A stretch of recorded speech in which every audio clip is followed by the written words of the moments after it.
everyone, and welcome to today's webinar where Dr. Tony Lloyd is going to be speaking about the ADHD and omega fatty acid connection. My name is Dr. Leah Linder. I'm a naturopathic doctor and the Science and Education Manager for SFI Health, Home of Claire Labs. And thank you kindly for joining us for this very exciting webinar about neurodiversity. This presentation is going to be hosted by Dr. Tony Lloyd, who you'll see on the other screen. He is the CEO of the ADHD Foundation and has led the foundation since it was established in 2007. Initially, it was a user-led charity, and initially he was the chair and then became the CEO from 2010 onward. And he has been really the driving force in promoting neurodiversity in the United Kingdom and has truly campaigned for neurodiverse paradigm shift in education, in health services, in employment, and in human resource management within the UK. So Dr. Tony Lloyd has over 25 years of experience as a psychotherapist and consultant advisor to several voluntary and charity sector agencies. Dr. Lloyd has advised several private sector businesses, the NHS and healthcare providers on services specifically for the ADHD population. And then Dr. Lloyd has also worked in partnership with the UK government, national and internal agencies across all business sectors to improve understanding of and awareness of the 1 in 5 human beings who are neurodiverse, those who have dyslexia, ADHD, autism, dyscalculia, and dyspraxia. And Dr. Lloyd argues that the very prevalence of neurodiversity is such that 1 in 5 of humankind cannot be errors of genetics or disorders, but rather a reflection of the natural diversity of human intelligence and creativity. Dr. Lloyd believes, therefore, that we must take a strength-based approach in recognizing the intelligence, the ability, the employability, and the remarkable potential of neurodiverse individuals. So Tony argues that the 21st century and our rapidly changing culture, economy, and lifestyles, we need to redefine what we mean by intelligence, ability, and career potential that is relevant for the 21st century so that every child and adult can achieve their full potential. So Dr. Lloyd is the recipient of several awards for his work in the field of neurodiversity, ADHD, education, and health, and was listed as the FT Outstanding Top 100 LGBTQ Executives in 2017, 18, and 19 for his work developing the ADHD Foundation and promoting neurodiversity in the workplace. So thank you, Dr. Lloyd, for being here today. Thank you very much, Leah, and thank you very much for inviting me to come along and speak to everybody this afternoon. I'm absolutely delighted to be here. Thank you. Wonderful. Thank you so much, Dr. Lloyd. And just a little caveat before we get started, I wanted to let you know that we will have some time for questions at the end. And please type your questions into the question box that is located on the right-hand side of your screen, and we will address as many questions as we have time for. And may I ask that if you have any personal questions, there are any questions that are more personal in nature regarding ADHD or Dr. Lloyd's work, that you reserve this to an email conversation, and we'll provide all of that contact information at the end of the webinar. So without further ado, I am going to mute myself and go off video and let Dr. Lloyd take over. So thank you, Dr. Lloyd. Thank you very much indeed, Leah. And thank you and welcome everybody. Thank you very much for taking the time to join us this afternoon. And thank you for the wonderful introduction, Leah, as well. I think that really summed up everything really that I believe and that I work for here in the United Kingdom around the whole neurodiversity agenda. And I'm really going to talk sort of very briefly about what I mean by that, because I mean, Leah, obviously you just mentioned what we mean by neurodevelopmental conditions is this umbrella term for ADHD, autism, dyslexia, dyspraxia, dyscalculia, dysgraphia, and a lot of the symptomology of these different conditions overlap. They rarely travel alone, and even if you only reach the threshold for a diagnosis or a classification of one of those differences, then there's always the possibility that you will have traits of some of those other differences. So in the UK, when we talk about neurodiversity, we are talking about this umbrella term for all of these different learning differences. They are an umbrella term, and actually, the reason for that arose from children who we worked with, who are very much at the centre at how we design and deliver services, who were trying to find a name for themselves, and they came up with the alphabet kids. And I was kind of asking them, well, what is that about? Why the alphabet kids? And so we've all got letters after our name, like you, Dr. Lloyd, ADHD, ASD, DCD, with honours. And while I saw the amusing side of that, I thought it was really quite an important sort of statement, really, because those children were defining themselves by these labels. And I'm not against labels at all. I think, we need identifiers. We need these names to help us see things that are sometimes invisible to people who are not experts, so that we're able to understand those needs. And we've done a lot of work with industry as well, because now industry have realized that, well, 1 in 5 of their customers are neurodiverse. Then they're asking themselves, is the forms and the literature and our marketing and how we communicate with everybody, are we missing 20% of our customer base? Are we not understanding 20% of our customers or our employees in terms of how we optimize the performance of our employees? So it's something that's really captured the imagination here, certainly in the UK. The phrase itself, neurodiversity, was coined by an Australian lady I've got great admiration for called Judy Singer. And neurodiversity is really a quality of populations. From a purely semantic point of view, if you have autism, you are neurodivergent. But in the UK, the term neurodiversity and neurodiverse has become interchangeable, so that people who have autism, dyslexia, dyspraxia, ADHD identify as neurodiverse. And one of the reasons this is beginning to happen even in our schools is, a lot of these conditions have the D word at the end, disorder.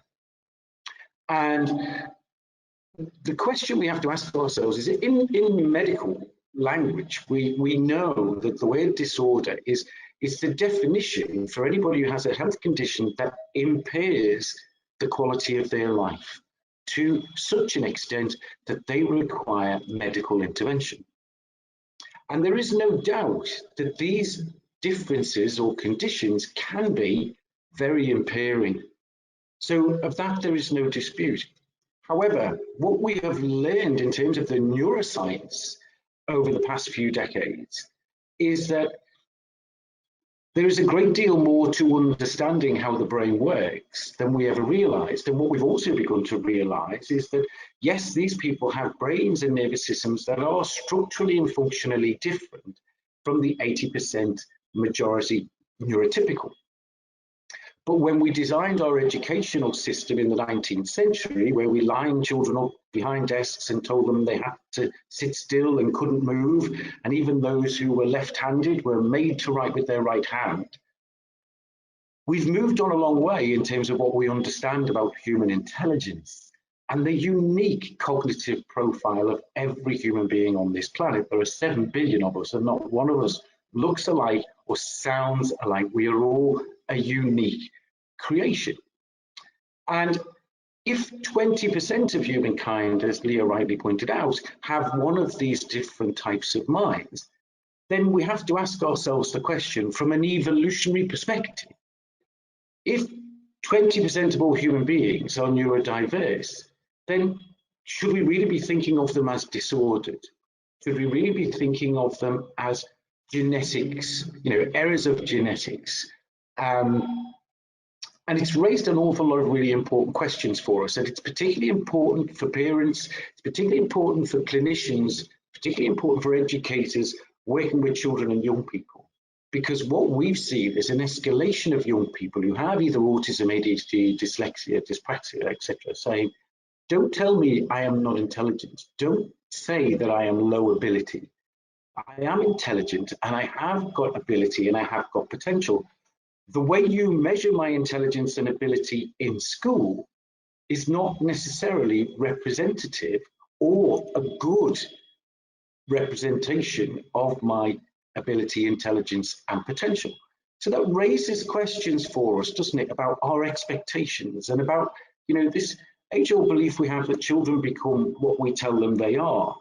And we can find that often in some of our schools, this idea that, well, we don't expect this child to achieve their potential because they have a learning difficulty or they have special educational needs, without recognizing that it's incumbent upon us to help them develop that potential in their way. They might not do well in standardized tests because they don't have standardized minds, as the saying goes.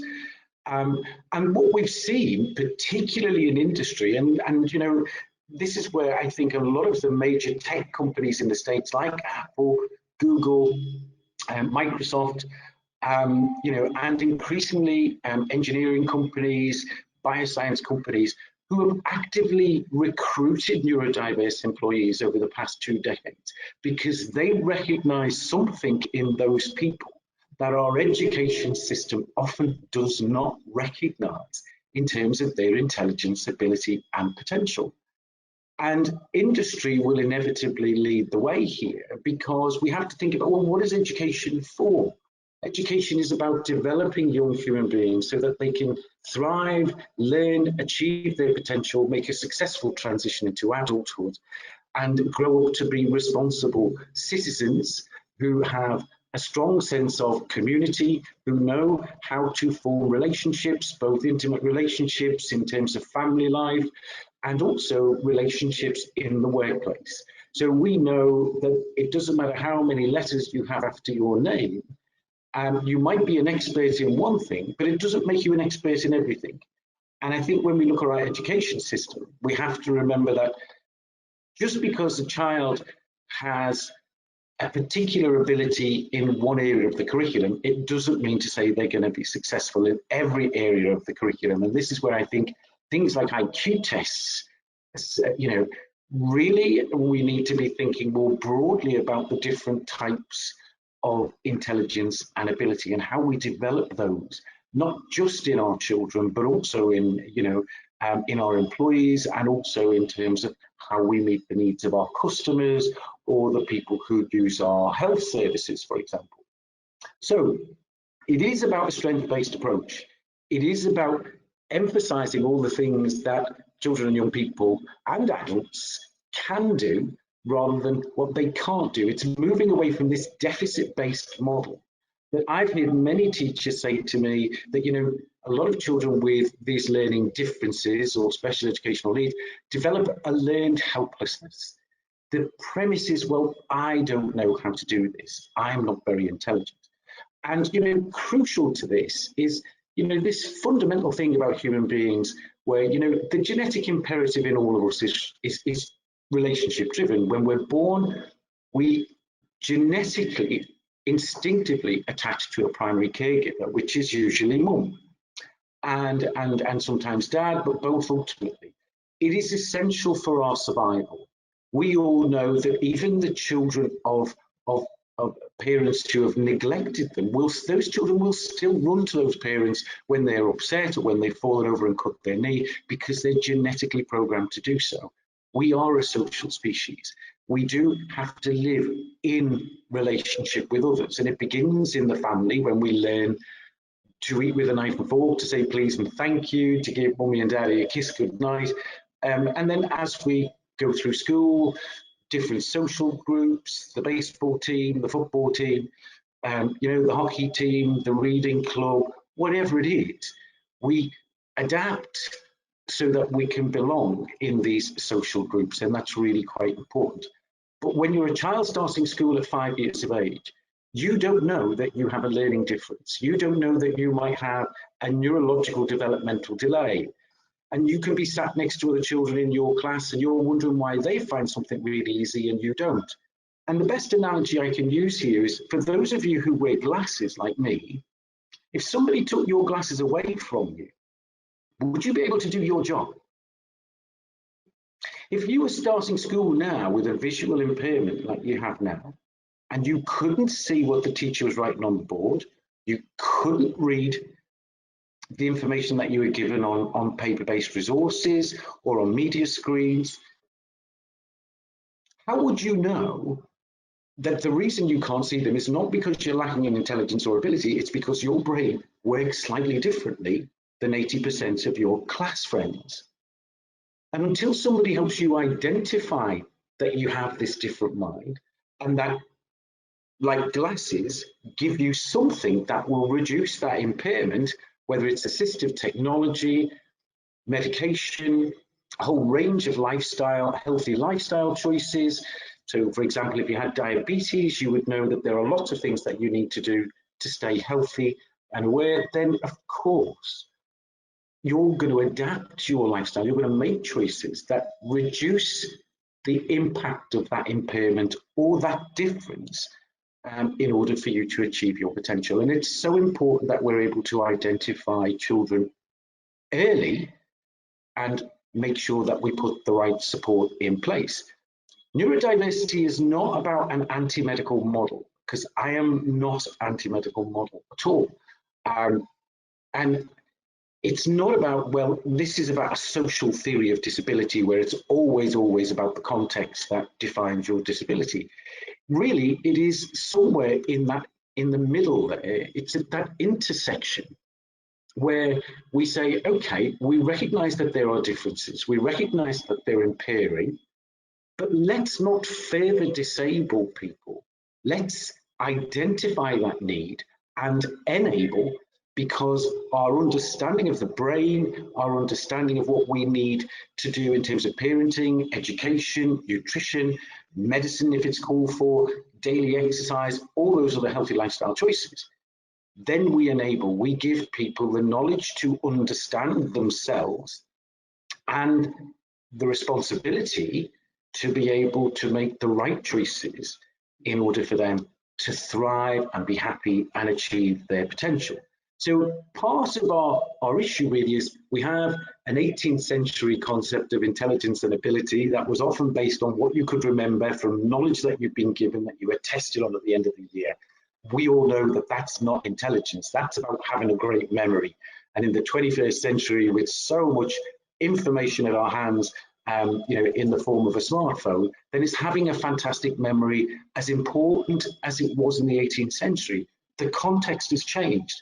Our economy has changed. Our culture has changed. Children have changed. Our education system hasn't changed anywhere near at the same pace as our industry, our commerce, our enterprise, our culture. So a neurodiverse paradigm doesn't deny the impairment, but it does challenge this idea that intelligence, ability, and employability is something that we need to see through the lens of the 21st century, and recognize that a lot of those impairments can be reduced with the appropriate parenting, teaching, assistive technology, medication, diet, exercise, and so on and so forth. We may not be able to remove that impairment completely, but we can certainly do a lot to reduce it. And in so doing, reduce the learner anxiety that a lot of these children have about feeling inadequate or not good enough or not belonging in the classroom, and disengaging because they believe that they don't belong, because they're not the same as everybody else. And really it is about celebrating neurodiversity in the same way that we celebrate diversity, but from a strength-based approach, taking away the stigma. And I love this quote from Steve Jobs, who is the founder of Apple: think differently. And it is really important, isn't it? We all like people of like mind. We like to be around people who have similar values to ourselves, but we also, certainly in a career capacity, we often want to be around people who agree with us. And while that might be very comforting, when we're looking at innovation and invention and trying to improve things, actually we need to be around people who think differently, and then collectively we can come up with a solution or something that enables us to do whatever it is that we do in a better, more efficient, more cost-effective way. So think about, it is about neurodiversity is a way of enabling all of us to connect with each other, but understanding that we all think differently. We all have a unique cognitive profile. We are not less than anybody else. We have a different type of mind, and human nature has created so many people with these different types of minds that maybe we should just see that difference and celebrate it rather than stigmatize it, and rather than further disable or exclude those people from ever achieving their potential. And I think it's a very, very positive message. And of course, with ADHD, we know that there are certain challenges as well as certain strengths. People say to me, do you think ADHD is a gift? I'm not sure that I do, actually. However, what I would say is that if you manage it well, there is no reason why you can't achieve your potential. But in order to manage it well, you have to understand what it is, what it isn't, and what you need to do in order to help you overcome some of that impairment. And in childhood, particularly when our brains are going through this massive growth spurt, particularly in the first few years of life, and then again at puberty and adolescence, here is the potential to fashion our brains in relation to the environment and the context that we are in. And what we are seeing in the research is that people with ADHD are incredibly creative. We know that there are very dense synaptic connections in the part of the brain that deal with visual spatial imagery, which may be a natural compensation for the fact that people with ADHD often have poor working memory, but they seem to have much better visual memory, which is great for artists and graphic designers and lots of other professions. But we also know that people with ADHD are often very driven, and we used to call them workaholics, but now we've recognized that over 30% of entrepreneurs or CEOs have ADHD. We know that they can be incredibly skilled communicators, which is why we see so many people with ADHD in media professions. We also know that we see many people with ADHD in professional sport. So we know that there are certain careers that have traditionally lent themselves really well to people with these unique kinds of minds, and that's a great thing. But I think, there are people with ADHD in all walks of life. I've got colleagues who are psychiatrists and pediatricians who have ADHD. I know I've got friends who are attorneys who have ADHD. The list is endless. But mindful of the challenges, and particularly in childhood, we know that children particularly, but also adults who've not learned to manage this well, will experience some difficulty, particularly with working memory, and that means those people with ADHD can quickly go into cognitive overload if there's too much information. It's been described as sitting in a room with 5 televisions and they're all playing a different channel. It's not an attention deficit so much as it's an inability to filter all of that information that's coming from the environment, including the environment inside your own head, which is a combination of your life experiences, your values, and your beliefs. So it's very quickly, easy to get overwhelmed. And we see this a lot with children in school. It's almost like task initiation. Where do I start? They freeze. And it's because often it's that inability to be able to think in a very linear and sequential way. Now, the flip side of that is that these people are incredibly creative and can have phenomenal imaginations. And if you look at history, there's a whole list of scientists in our school curriculum. We teach children about Thomas Edison, Alexander Graham Bell, Leonardo da Vinci, and there's been an extensive amount of research done on these people. We know that they probably had ADHD and some of them dyslexia. Arguably, Mozart and Einstein were on the autism spectrum. These people were geniuses in their own way. Would they have done well in our modern day school system? Maybe that's the question. And again, industry is now saying, well, I'm not going to decide whether I'm going to employ a member of my team based purely on their CV or whether they got a first-class degree. I'm looking for other things that I need in my team. So we know that some of the other challenges, particularly around emotional regulation, and all children find emotional regulation a challenge because their brains aren't properly developed, very easy for them to get upset, distressed, frustrated. All of these things are incredibly impairing and distressing to children. Let's, make no bones about that. That is the reality. And that's why we need to identify it early and put whatever strategies we need in place. It is not simply about medication. It is about so much more than that. It is about parenting. It is about education. It is about exercise. It is about daily stress reduction strategies, about nutrition, and yes, for some people, medication. It should be multimodal. So I don't know that ADHD is a gift, but by the same token, there are a lot of people with ADHD who are incredibly gifted and talented, and many people in public life, and thankfully more and more people in public life are speaking out about having ADHD in a positive way rather than in a stigmatized, stereotypical way. We're beginning to reframe and see ADHD through a 21st century lens, and that 21st century lens is not just about deficit, disorder, disadvantage, impairment. It is also about recognizing the talent, the ability, the intelligence, the potential, and that we know that all of those positives are more likely to come through if we identify it early and we put the right support in place from day one. So, yes, there are challenges, but let's also remember that when we're talking about ADHD, and I know that there's been some incredibly good work that's being done by a lot of clinicians in the States, and I've got to pay particular credit here to the likes of Dr. Russell Barkley, Dr. Tom Brown, Steve Ferroni, for example.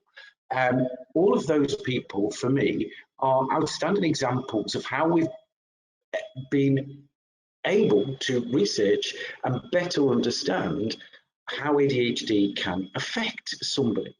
And one of the key things here is about executive function.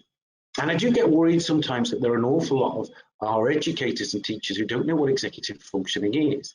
And I think it's really important that we are able to tell our patients about what executive functioning is, because this is where you often see how ADHD can impair.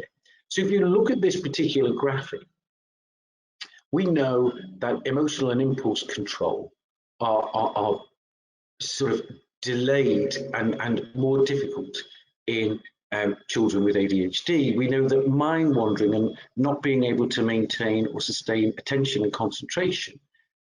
We know that planning, organizing, prioritizing, transitioning from one task to another is difficult for people with ADHD.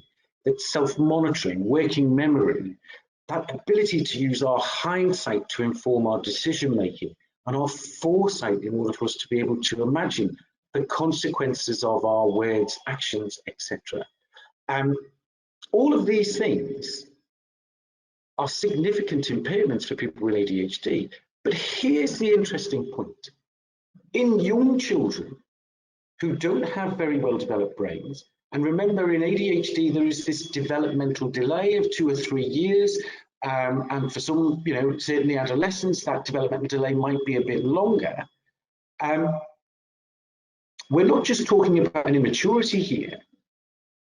We're talking about things that really all children struggle with. How many children do you know who are hyperactive, impulsive, inattentive? All children are. It is in the nature of children to be like that. In order to have a diagnosis of ADHD, these natural cognitive abilities are more impaired. In other words, we see more extreme forms of things that we know are extant in all children.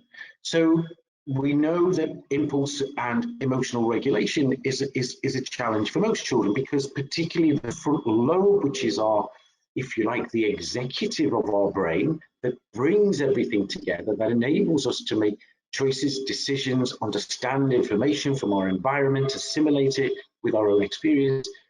The frontal lobes in children are not very well developed. And this is where in adolescence, that critical stage of brain growth and neural pruning that takes place just at puberty and adolescence, where our brain has made a very instinctive decision to adapt how it grows according to its experience so far.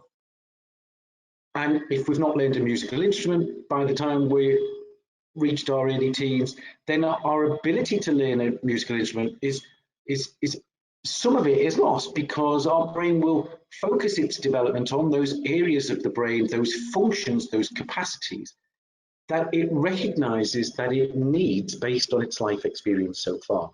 And this is crucial in terms of our long-term mental health, because if you've had children who've experienced a lot of learner anxiety and that pervasive anxiety every day of struggling at school, then by the time their brain goes through this adaptation period in puberty and adolescence, it's going to be more hardwired for a more stressful world, because that's been a significant part of its experience throughout childhood. So what we want to do is recognize as early as we possibly can which children are going to have ADHD and put the support in place right away and help them and educate them to take responsibility for themselves, to understand themselves and to understand how to play to their strengths, how to take a strength-based approach, how to acknowledge that yes, there might be some things that they find more difficult, but there are different strategies and tools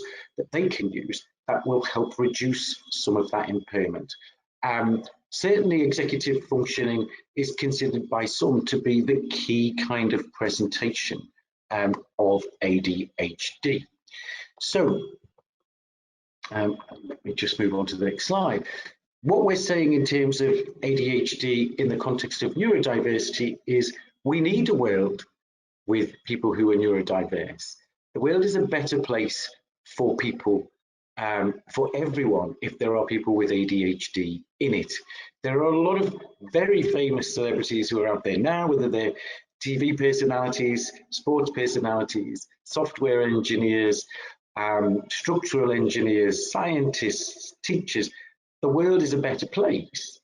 Often we don't see ADHD in successful people because it doesn't fit that sometimes deficit-based stereotype about, well, if I see somebody with ADHD, the first thing I think of is all the things they cannot do. Or I think of those kind of enduring myths. So were they a fidgety child? Or were they a child that couldn't sit still? Or were they the child that was always in the bottom class or always on detention at the end of school? And we need to kind of move away from those stigmatizing stereotypes. That's not to say we don't dispense with the label, because we need a label. We maybe need one that's worded a little bit more positively than deficit and disorder. But the identifiers help all of us understand that sometimes other people have needs that are invisible to most of us, and we need our parents, our educators, our general clinicians to be better able at identifying that, so they know how to help and enable children. So that, again, recognizing there is nothing wrong with them, they are different, but neurodiversity is as essential to our world and humankind as biodiversity. And again, industry is really leading the way on this, and again, particularly in the USA, but now we, here in the UK, GCHQ, MI5, MI6 actively recruit neurodiverse employees now.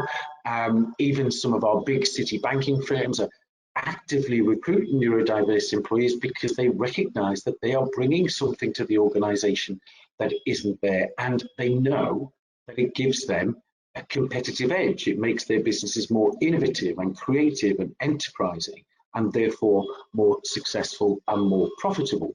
So really what we want to do is try and help parents, but particularly try and help our educators to see what our leaders in industry have been seeing for a long time.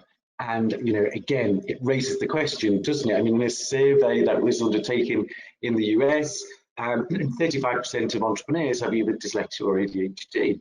And in a survey of 69,000 millionaires, 40% identified as dyslexic. And we know that there are a lot of people with ADHD who have not been identified. In the UK now, half of all new diagnoses are for adults.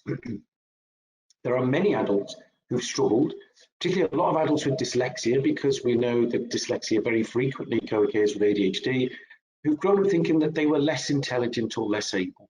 And now they understand that actually no, it was because their intelligence didn't really fit our national curriculum or the way we examine children in standardized tests. So let's look at the positives. Maybe let's not think about disordered or disabled. Let's see difference. Let's not forget that impairment, but the imperative here is to enable and to encourage people to see themselves as, intelligent, capable, and full of potential. But understanding ADHD in a very much in a clinical sense, in DSM-5, of course, you have your 3 core characteristics. Poor concentration, inattention, poor working memory and distractibility, poor long-term memory, and the time blindness that accompanies that is incredibly disabling, because it impairs your ability to make the right choices in the right moment. And if you're in a very stressful situation, all of us know that in a high stress situation, we don't think clearly.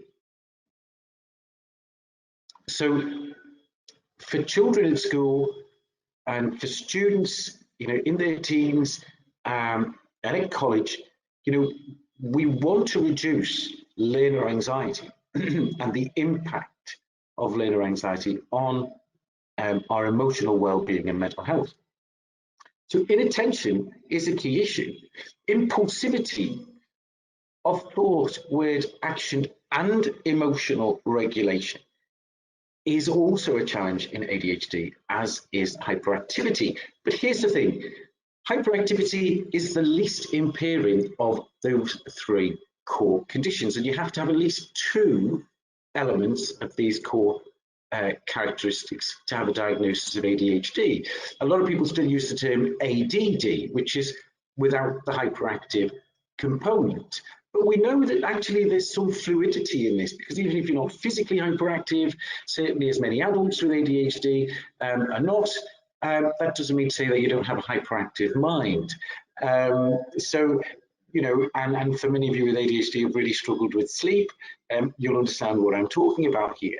So there are combinations here of these 3 characteristics, and they all have to be above a certain threshold in order to meet the DSM criteria for a diagnosis. But most clinicians are also looking now at a neurological developmental delay of approximately 2 to 3 years in children, maybe a little bit more in teens, but those developmental delays are, children do catch up by the time they're in their sort of late teens, early 20s. So yes, there is a developmental delay. That developmental delay often looks like immaturity. So we tend to sort of recognize the children who maybe don't behave as maturely as some of their peers who are of the same chronological age. But it is perhaps a little bit unreasonable and unfair to expect children with ADHD to act their age, because neurologically they are younger than peers in the same grade. So we need to be mindful of that. Other secondary characteristics, we've mentioned poor executive functioning skills, which is very much the presentation and very much the how of learning, isn't it?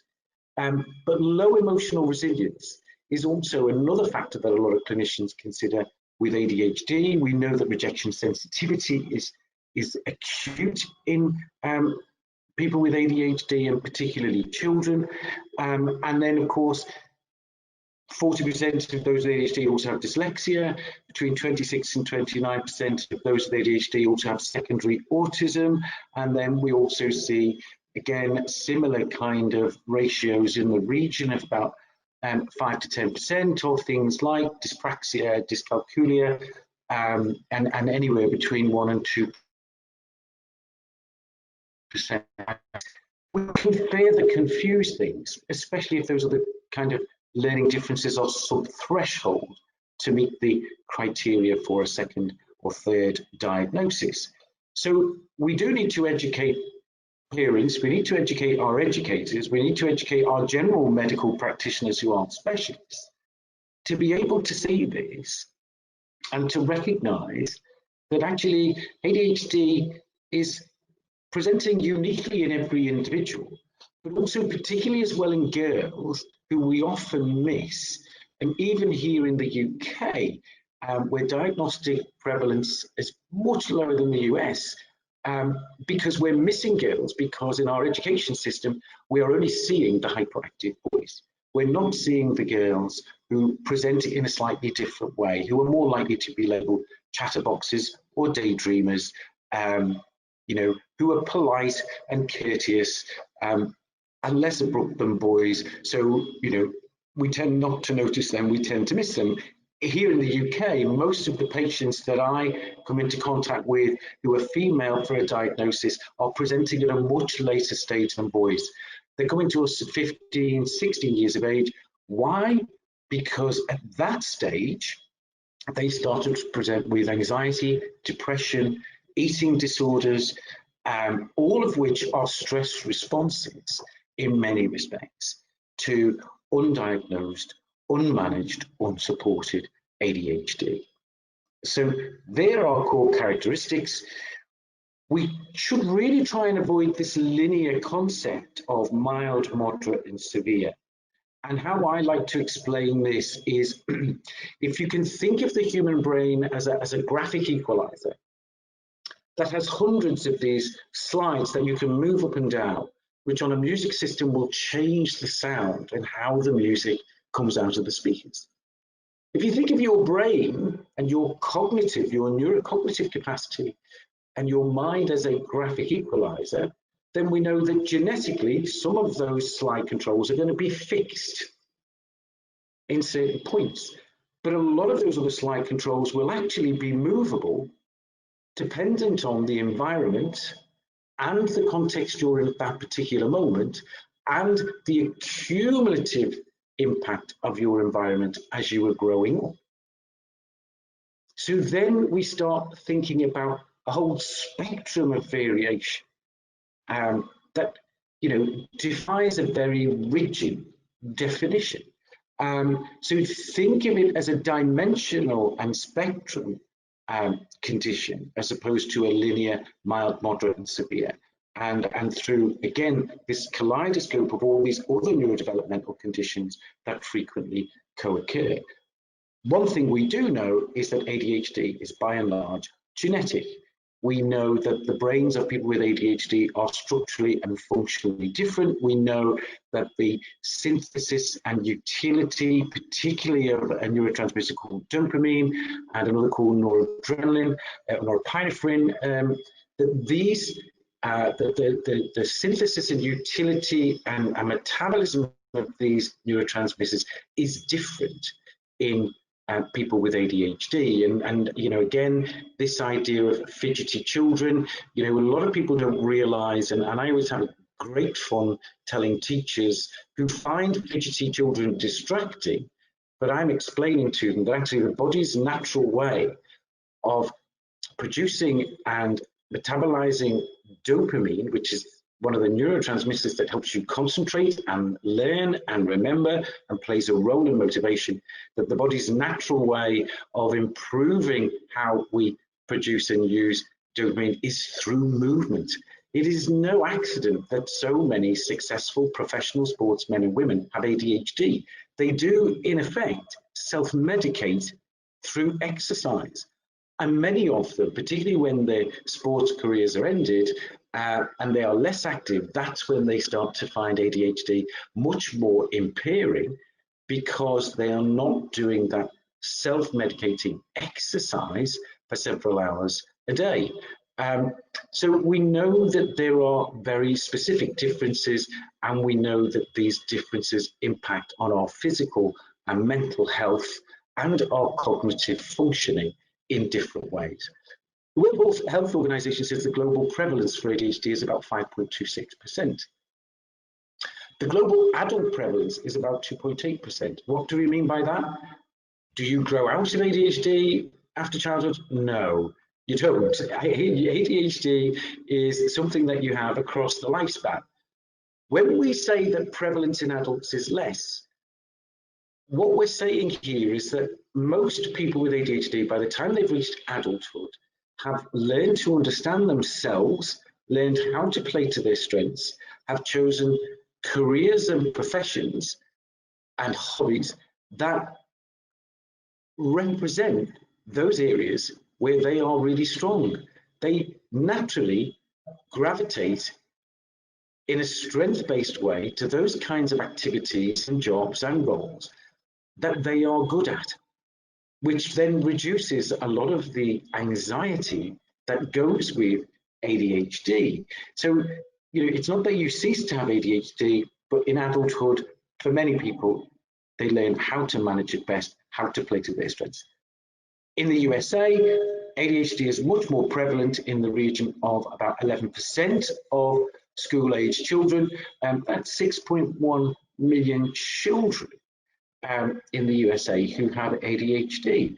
Now that's slightly higher than the global prevalence, but that can be due to a number of factors. One, better knowledge, better access to healthcare.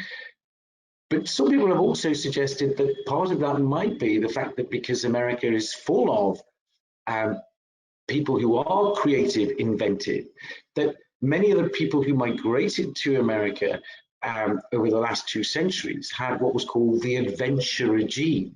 They were risk takers, crossing the Atlantic, starting a whole new life and building this new nation.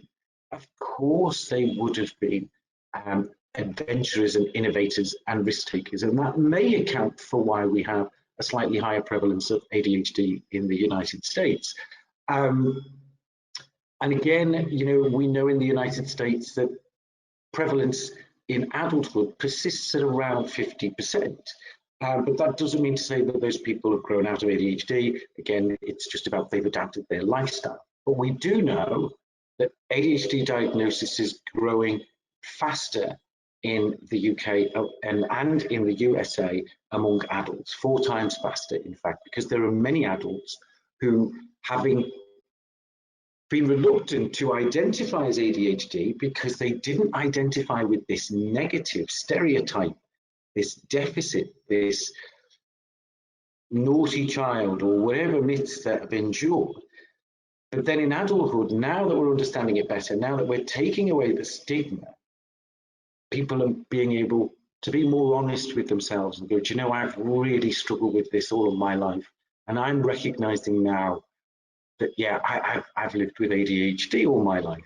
And I have yet to find an adult in my clinic who's ever regretted getting a diagnosis as an adult. And again, it's not about pathologizing. It's not about labeling. It's not even about the pursuit of medication. It is about understanding ourselves and being our best selves. And in order to do that, we have to have an understanding of our strengths and those things that we find impairing or challenging. So ADHD is in fact a polygenic disorder. We know it's highly heritable. We know there are a number of gene variants involved. There is no one specific gene. There is no particular blood test or anything that we can use to diagnose ADHD, but we know there is a strong genetic component. I mentioned before that there is a small component of about 20% of what we might call acquired ADHD, particularly as a result of brain injury. But we also know that there are certain risk factors. So we know that a child who's born preterm has a greater chance of developing ADHD or indeed dyslexia or autism traits as a result of being born before their brain was fully developed at the end of the 3rd trimester. That's not to say that that caused it. What it's saying is that the prematurity or the perinatal trauma, the environment in utero, triggered that genetic potential in some way. And in the same way, particularly with people with epilepsy, we know that epilepsy can and seizures can cause ADHD because it is a form of brain injury. I can't go into the complexities of this too much in the space of an hour, but we know that children who are severely sleep deprived or children who have breathing and sleep disorders may present like having ADHD. We see lots of children referred from our schools to our clinic for an ADHD diagnosis, and when we do the screen, nearly half of the children that are sent to us don't have ADHD, but are suffering from acute anxiety.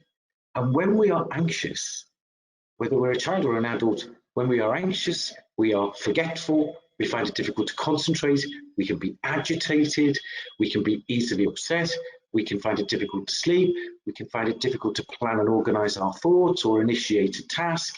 All of these things that we know fit an ADHD profile. When we're all in a state of high stress, we can all display those kind of characteristics, but what something looks like isn't necessarily what it is. And that's important when we're looking at how we treat ADHD. So think about this, if you are a clinician, there is an excellent and very concise compendium of assessment, diagnosis and treatment for ADHD that was produced by the World Federation for ADHD. I know Professor Stephen Ferroni at MIT in Boston was one of the lead authors in this. And it is, I think, for any clinician, it is a must read. So it's something I would strongly recommend. It's on the World Federation website. It's also on the ADHD Foundation website as well. We mentioned what we call comorbidity or co-occurring conditions. And we've talked here, haven't we, about sort of how other learning differences like autism, dyslexia frequently co-occur with ADHD. We also know that anxiety and depression frequently co-occur with ADHD because of, in large part, that learner anxiety. But we also know that, like many teenagers, go through a period of oppositional behavior as their brains adapt and change. And we know that it's more common in children with ADHD to have oppositional behavior during adolescence. Oppositional defiant disorder is actually a psychiatric condition. So ADHD is not a behavioral disorder, it's a neurodevelopmental condition.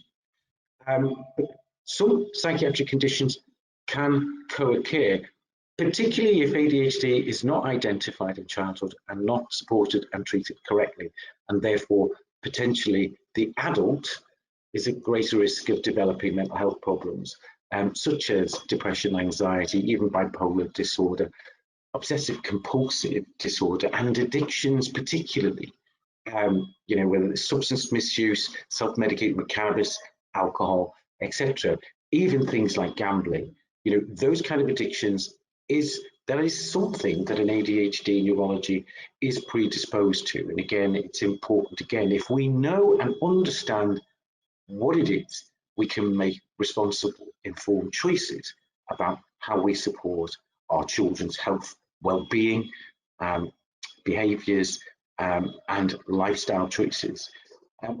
Other physical health problems that we know correlate with ADHD, so we're not saying are definitely caused by, but there is a correlation between ADHD and migraines, particularly in women. We know that hypertension, early onset cardiovascular disease, is also an increased risk with ADHD. We know there's an increased predisposition to allergies.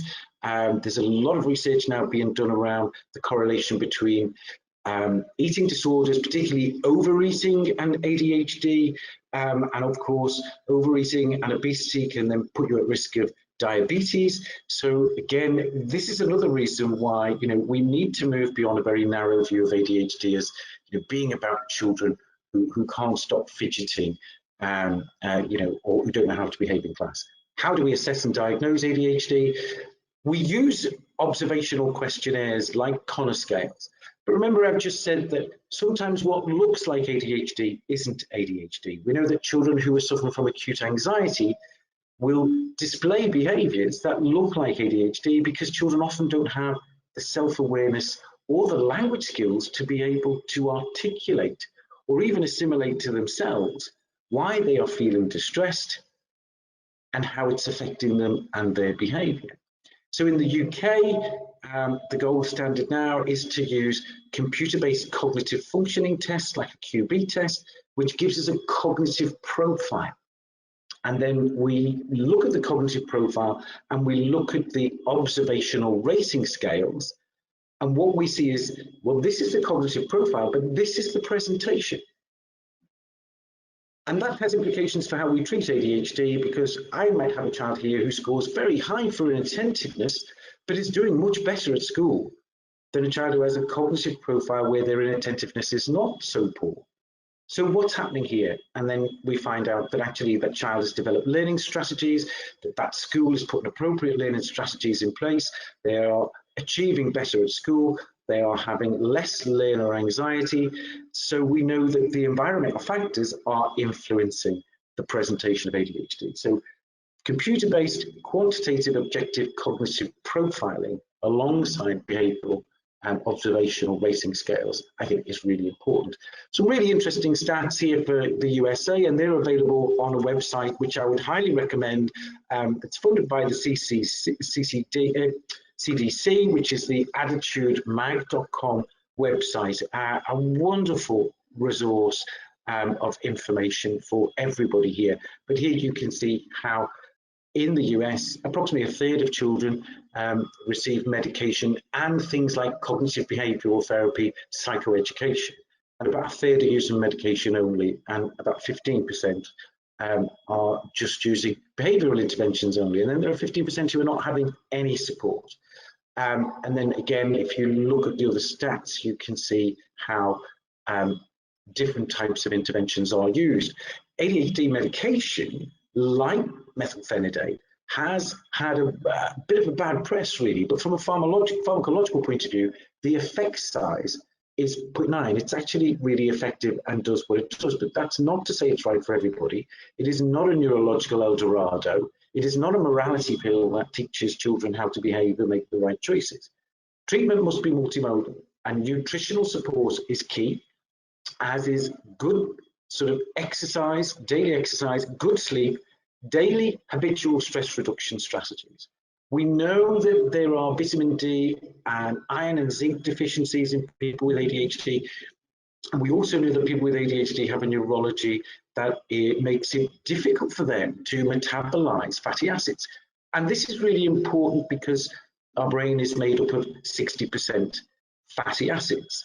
And, you know, a good diet, and I think breakfast is king, and it's got to have protein in it because you get a slower, more sustained release of energy from protein. I think often, again, a lot of people with, with ADHD, and just any of us who are tired, your body will crave carbohydrates for a burst of energy.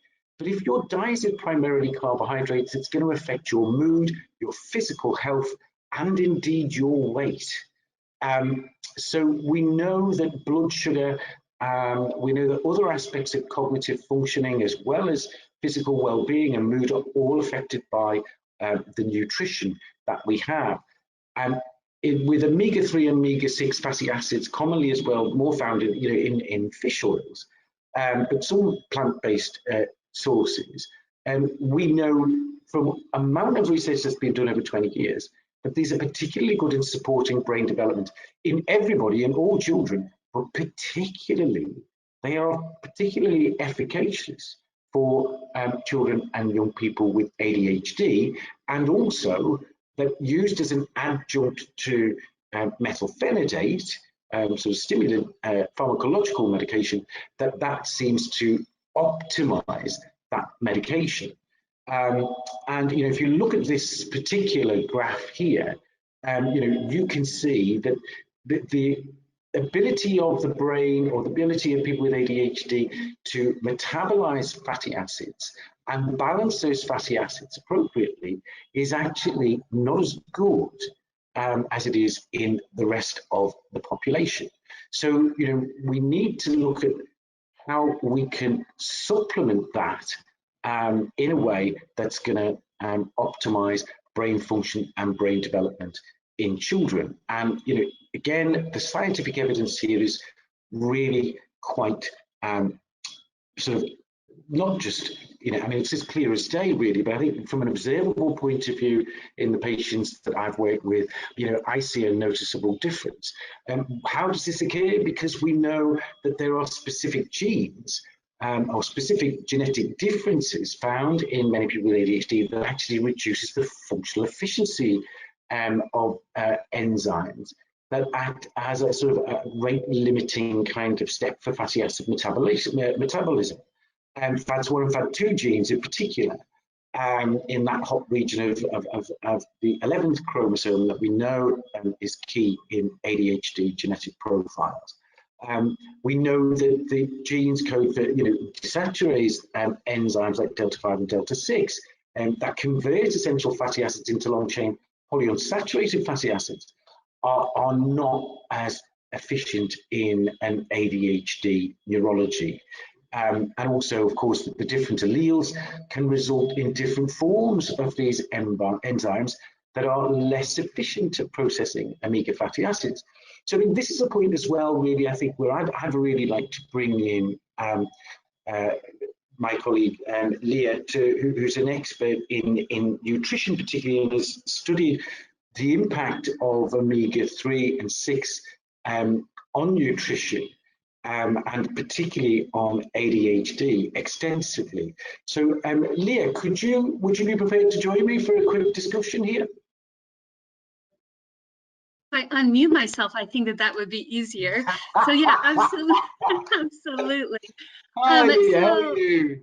I'm so well. Thank you, Dr. Lloyd. This is such a wonderful presentation. We are getting such wonderful feedback about your perspective and this paradigm shift. So thank you so much for that as well. And is it possible that you could go back one more slide to where it lists the actual fatty acid? Oh, heavens, that's not, maybe it's the slide after that. The two that show omega-6 and omega-3 fatty acid metabolism, and potentially this might be perfect. That's the one. Yeah. So thank you for that little introduction. I definitely love omega fatty acid metabolism. And I know that, as practitioners, we all learned this as we were, going through our education.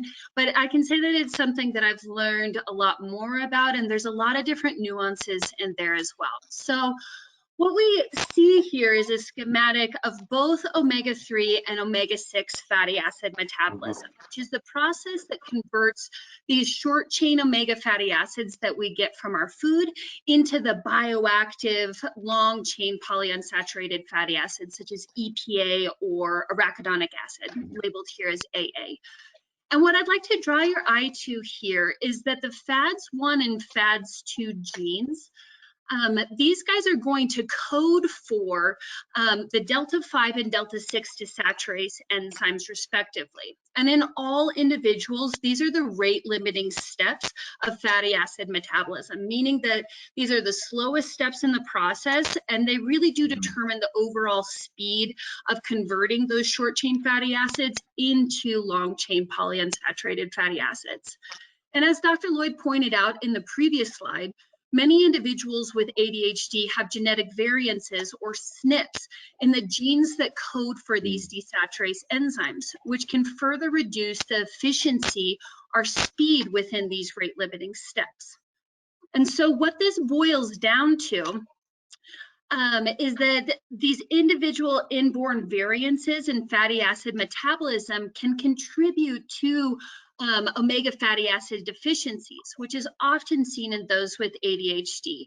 And these genetic differences make it difficult to rebalance omega fatty acids through normal diet modification alone, because the enzymes needed to convert them are slow to keep up with the demand, especially during times of exponential cognitive development as seen in childhood. So now, secondly, when we talk about the importance of omega fatty acids, it's essential to address the significance of not only omega-3 fatty acids, but also omega-6 fatty acids. Yeah. And again, when we were learning this process as practitioners, we're taught that omega-6 fatty acids and their downstream metabolites, or excuse me, they're both needed for healthy inflammation modulation within the body. But we're taught that omega-6 fatty acids in particular can contribute more significantly to more pro-inflammatory processes in the body. However, this is really only half the story because they're both essential fatty acids, meaning our body wouldn't need them if they were all bad. So when we look at omega-6 fatty acids, GLA has a bit of a Dr. Jekyll and Mr. Hyde. So it can either be converted into DGLA or arachidonic acid. And with the assistance of the same COX and LOX enzymes, GLA is converted into DGLA and produces downstream metabolites that are more inflammatory modulating, right? But GLA can also be further converted into arachidonic acid, which produces or favors more pro-inflammatory downstream metabolites. So this is where the interplay of omega-3 and omega-6 fatty acids come in. So in humans, we know via clinical studies that the addition of EPA from fish oil in a balanced ratio of GLA has been shown to reduce the activity of delta-5 desaturase enzyme. And that's the enzyme that converts DGLA into arachidonic acid. And this interference reduces elevations in serum arachidonic acid and the downstream metabolites, and also encourages that membrane content of DGLA and its anti-inflammatory or its inflammatory modulating capabilities. So really, all-encompassing, supplementing with EPA and DHA in a balanced ratio of GLA successfully supports balanced long-chain fatty acid metabolism by harmonizing the production of metabolites that come from arachidonic acid with fatty acids that reduce the production and favor more inflammatory modulating capabilities, as seen in those that come from DGLA. So was that a good explanation of how the two interplay, Dr. Lloyd? Did that make a little bit more sense? Yes, I think it conveyed much more concisely than I think I could have done it. Yes, absolutely, and I think certainly I think it gives a lot of clarity. I think we don't really often understand. I think, as you say, omega-6 has often had a bit of a bad name, hasn't it? It is essential. Actually, what's crucial here are the correct ratios. Yeah, absolutely. And if you go to that next slide, what we can see here, this was just a walkthrough of all of this so you guys can see it. Oh, 2 slides back, that is actually has the little balance beam on it, because that might help tie in that concept. Yeah, here we go. Yeah, so this one, yeah, this is exactly what I was looking at. So, we know that, omega fatty acids are absolutely essential to many different parts of our body, and they have very powerful metabolites. And not only do these metabolites modulate inflammation within the body, but they also act as, these wonderful, helpful structural characteristics as well. So EPA, DHA, and arachidonic acid are really the key players, and the balance between them really influencing the inflammatory response within the body. And as we just saw on that last slide, GLA, when supplemented with EPA and DHA, this plays an important role in harmonizing the production of the metabolites that come from arachidonic acid. Thus, it's going to support more of that healthy inflammatory modulating capability within the body. And when we bring this into the context of, healthy cognitive development and healthy cognitive function, it's important to note that healthy inflammation is really paramount in this as well, and in fact, there's preliminary research that has even suggested the potential association between the pathogenesis of ADHD and inflammatory processes. So balancing out this inflammatory picture within the body is really key to supporting these individuals as well. And we know that deficiencies in essential fatty acids are thought to affect, like I said, not only cellular membrane structure and the integrity of the cellular membrane, but this is also going to, in turn, affect crucial signaling molecules, neurotransmitter production, and then healthy development of the central nervous system, as well as, cognitive function throughout. Absolutely. Yeah. Thank you very much, Dr. Linda. Brilliant. Yeah, absolutely. just take you, I think, I mean, this sums it up, doesn't it, really, Leah? Yeah, absolutely. The problem is that we want to be able to replenish these omega fatty acid deficiencies in kiddos with ADHD, because we know that it plays such an important role in, their healthy cognitive development as well as healthy cognitive function. And so what we can do is we can overcome those rate limiting steps, right? Overcome those genetic variances that slow down that fatty acid metabolism to provide these bioavailable, bioactive forms that are ready to go in the body and do their really important functioning. And Dr. Lloyd, I know that you have had so much experience, over 20 years of utilizing omega fatty acid supplementation in your practice. Yeah, absolutely. I mean, and this is one of the reasons why I was more than happy, when I was invited to do this, because I've been an advocate of this for a very long time. And I have memories of, as a child being fed a spoonful of cod liver oil, which I wasn't very happy about. But actually, when as an academic doing research, now over 25, gosh, longer, 30 years ago, really was kind of fascinated about, brain nutrients, and then came across a lot of research, I think sort of very late 90s, sort of as we're moving into the millennia, around the particular benefits of omega in relation to ADHD. And as somebody who kind of, I'd had omega as a child, sort of occasionally from my parents, but then as an adult, when I actually read about this, and particularly the importance of ratio of 1:6, that idea that this made a particular difference for people with ADHD fascinated me, and I've actually used this every day of my life for the past 25 years. For me, it's the proof has always been in the pudding. I've never had any hesitation in recommending it to patients in our clinics, and it's interesting. One of the things I've really noticed, particularly when we post information about this on social media, because we're trying to get information out there to parents and to young people and adults, that there are so many things that you can do to manage ADHD successfully. And yes, exercise and daily stress reduction, and how to scaffold things to compensate for executive functioning skills, but the importance of, particularly of nutrition, and actually a nutritional medicine like this, a health food like this, the research as well that demonstrates quite clearly that not only does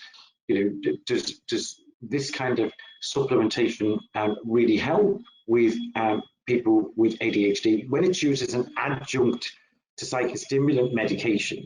There is a real synergy there, and whenever we put anything on our kind of social media platform, the feedback that we get is never anything but positive. I've been really quite surprised, because we read academic papers, and for the clinicians who are kind of participating in this, and we kind of look at the clinical evidence, but actually when it's really reinforced with concrete and observable differences for those people who are using it and benefiting from it, then that's really encouraging, isn't it? Because it demonstrates quite clearly that people are recognizing the importance of nutrition as part of a whole range of strategies and interventions to manage ADHD, but the particular unique benefits of this combination of omega, is something that certainly in our clinic is really widely encouraged, and the feedback from everybody is that it's overwhelmingly a positive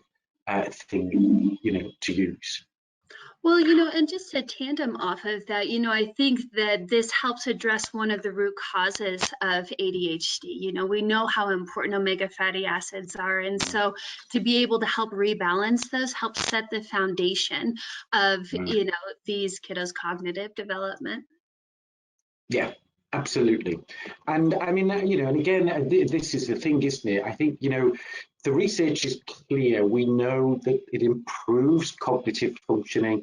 We know it improves memory recall. We know that it improves attention. We know that it helps with emotional regulation, and that there are clear research studies that demonstrate that using this actually improves overall academic performance.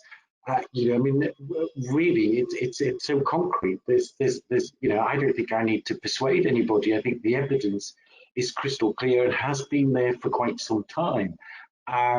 So again, we know from the human studies and this particular kind of balance that we see significant improvements, particularly in young people. And again, just to sort of cite the research here, if you actually look at, where we've measured cognitive challenges both in terms of sustained concentration, and particularly when it's being used as an adjunct to ADHD medications as well, that we are seeing very, very significant improvements here in terms of cognitive functioning. And things such as, spelling, reading, information recall, all of these things are improved. So, again, I think the evidence speaks for itself here. But I think, key to that is it is about informing people, isn't it, Dr. Linda? About, if you're going to tell somebody that something's good for them, you need to explain to them why.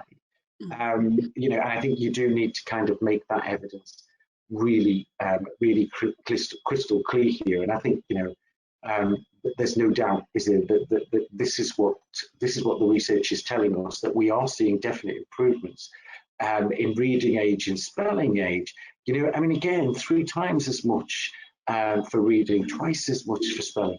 This is, I don't know that there are many foods, actually, many supplementations, that will have this kind of impact. So, and again, looking at the feedback that I've had from patients in our clinic, in terms of, a lot of children actually report that when they might experience some side effects from taking methylphenidate, that when they start using omega supplementation, that dissipates the side effects for a lot of children. But actually overall, in terms of the efficacy of omega supplementation in and of itself, I think, the research speaks for itself, really. I think, the case is well proven. It's just about getting that information out there. To parents and to clinicians as well, that this should be part of a whole multimodal approach to using omega supplementation for healthy brain function. So I am also conscious as well about how much time we're taking here. So I think it would be fair to say, isn't it, that definitely as a combination, as an adjunct to methylphenidate, most definitely we can see improvements, and the graphic illustrations here prove that beyond any doubt. I think for me, again, as somebody who's used omega supplementation for over 20 years, it is a lifestyle choice, and one that I recognised significant benefits of fairly early on. But I think, what's been particularly powerful for me is seeing the impact of this on the children and young people who are using our clinic, and a growing level of interest among parents and among educators that, in terms of management of ADHD, it's not simply just about using psychostimulant medication. It is also about recognizing that there are a whole range of strategies that need to be employed, and that good nutrition and omega supplementation, I think, is a key strategy in that whole toolkit. Dr. Linda, I think, is there anything you'd like to add to that? No, I think you did a lovely summary of that too, and I think that the one of the biggest highlights is whether or not this is safe, and I think that this product, because it has over 15 years of ongoing clinical research showing significant improvements, in those areas such as, cognition, brain development, specifically in those with ADHD. It's a wonderful reassurance from a practitioner's perspective as well that this actually has evidence behind it, and, clinical randomized placebo-controlled trials. So, I think that's really important, because I know that there's so many practitioners, parents, people alike that are looking for supportive therapies, that are looking for, additional nutrition support to complement their, traditional ADHD medications. So I think you did a lovely job summarizing. Oh, great. And thank you very much as well for your wonderful contribution, explaining some of the more scientific elements of metabolizing omegas, because you do it infinitely more succinctly and in a much more articulate way than I ever could. So thank you very much for helping me with that, Dr. Linda. I do really appreciate it. And I mean, more than happy to kind of take questions. I know that there may be some people who do have personal questions. What I would suggest is that you maybe do that by email rather than here in a public forum. And we are sharing information every day via Twitter and Facebook, and there's a new website I think that will launch in the coming week that has multimedia kind of resources that a lot of people may actually find answers the questions that they have. And of course there's information as well through Equizen Pro. Yeah, absolutely. And if anybody has any further questions about Equizen, you can learn more information at claire.com. So wonderful. Thank you, Dr. Lloyd, and thank you so much for the paradigm shift of the importance of speaking to neurodiversity and the wonderful opportunities that we have to really embrace this perspective and move forward in the sense that we can truly change that paradigm, change the way that we think about these, that truly it's not disorders, that, this is natural diversity that is so important, just as much as biological diversity is important. So we do have just a couple of questions for those of you that are still on the line. Thank you so much. I know that we're going over, but that's such wonderful information. So one question that we have is whether or not, Dr. Lloyd, you have resources for adult parents with ADHD who have children with ADHD. There are a lot of new resources that are going to be available on the website, I think from the end of next week, Dr. Linda. I think it is the end of next week it all goes live. We've got all the tech people working on it, trying to get it ready for Christmas. There are resources on there at the moment, but it will be next week when I think the content will be repopulated quite significantly. So yes, hopefully there'll be information there. And in the coming 3 months, we're going to be producing a lot of free downloadable resources on the ADHD Foundation website. But again, there are, excellent resources on websites such as attitudemag.com and childmind.org, which are US websites as well. Wonderful. And are those also resources for college age and young adults through your organization as well? Great. Yes, they are.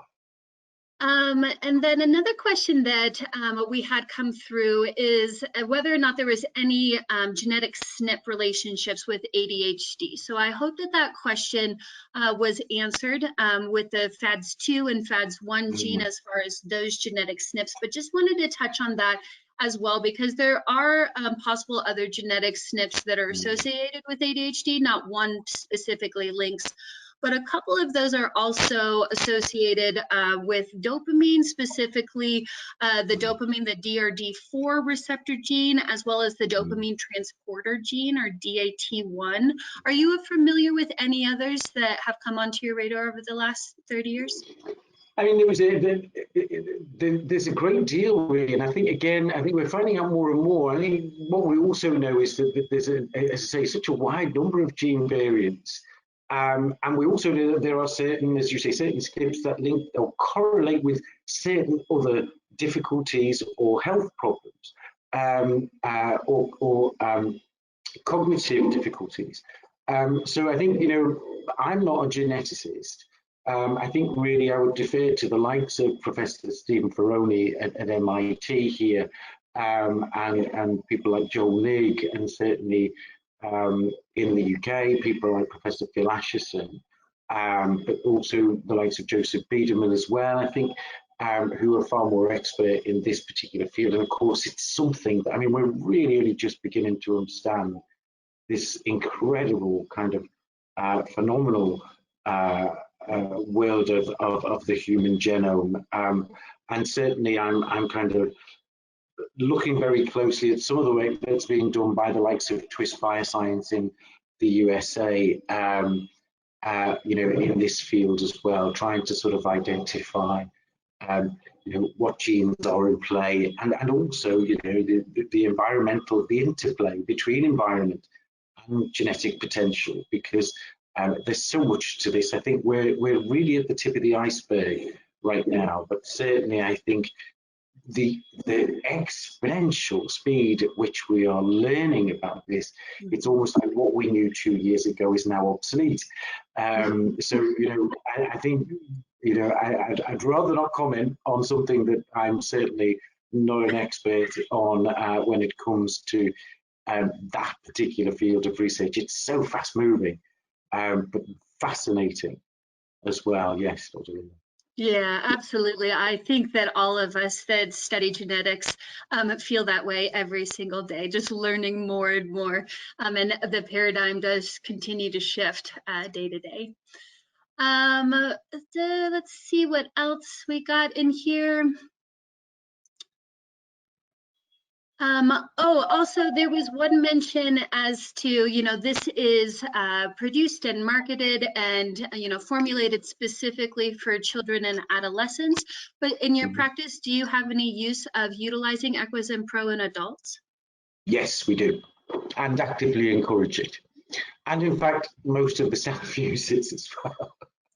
Genuinely. And that was, again, that was kind of my lead, really. Yes, it's just a given.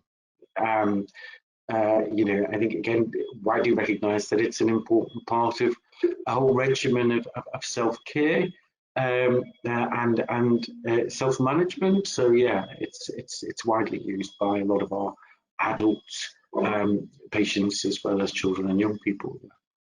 Okay, wonderful. Thank you so much. I know that there's several other questions that we didn't get to, but we want to be mindful of everybody's time. And thank you so much, Dr. Lloyd, for joining us today and sharing your beautiful wealth of information. Yeah, we look forward to more wonderful things coming from you. And again, cannot wait to see that new website, your new ADHD Foundation website. We'll be waiting for the release. Thanks very much, Dr. Dan. Thank you very much, everybody, for joining us this afternoon. Lovely to meet you all, and hopefully get to speak with you again early in the new year. Thanks a lot. Bye-bye. Wonderful. Thank you guys so much. Have a lovely rest of your day. Bye-bye.